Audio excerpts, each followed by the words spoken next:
удоволствието и в него, така че тъй като Ели е най-стария ни преподавател, тя е с нас от 2016 и Жарка още като малка идваше в малката стаичка, беше в подготвителна група, едно дете, което винаги е било безкрайно любознателно, постоянно питаше, искаше да може всичко, да знае всичко и така до ден днешен и така да бъде занапред Жарка.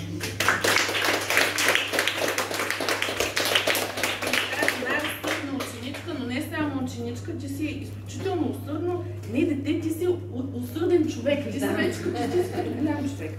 И това е...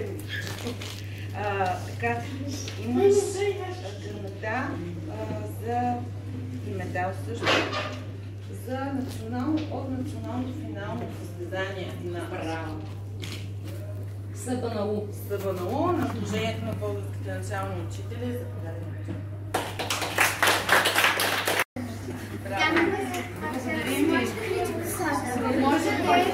Много ви благодаря.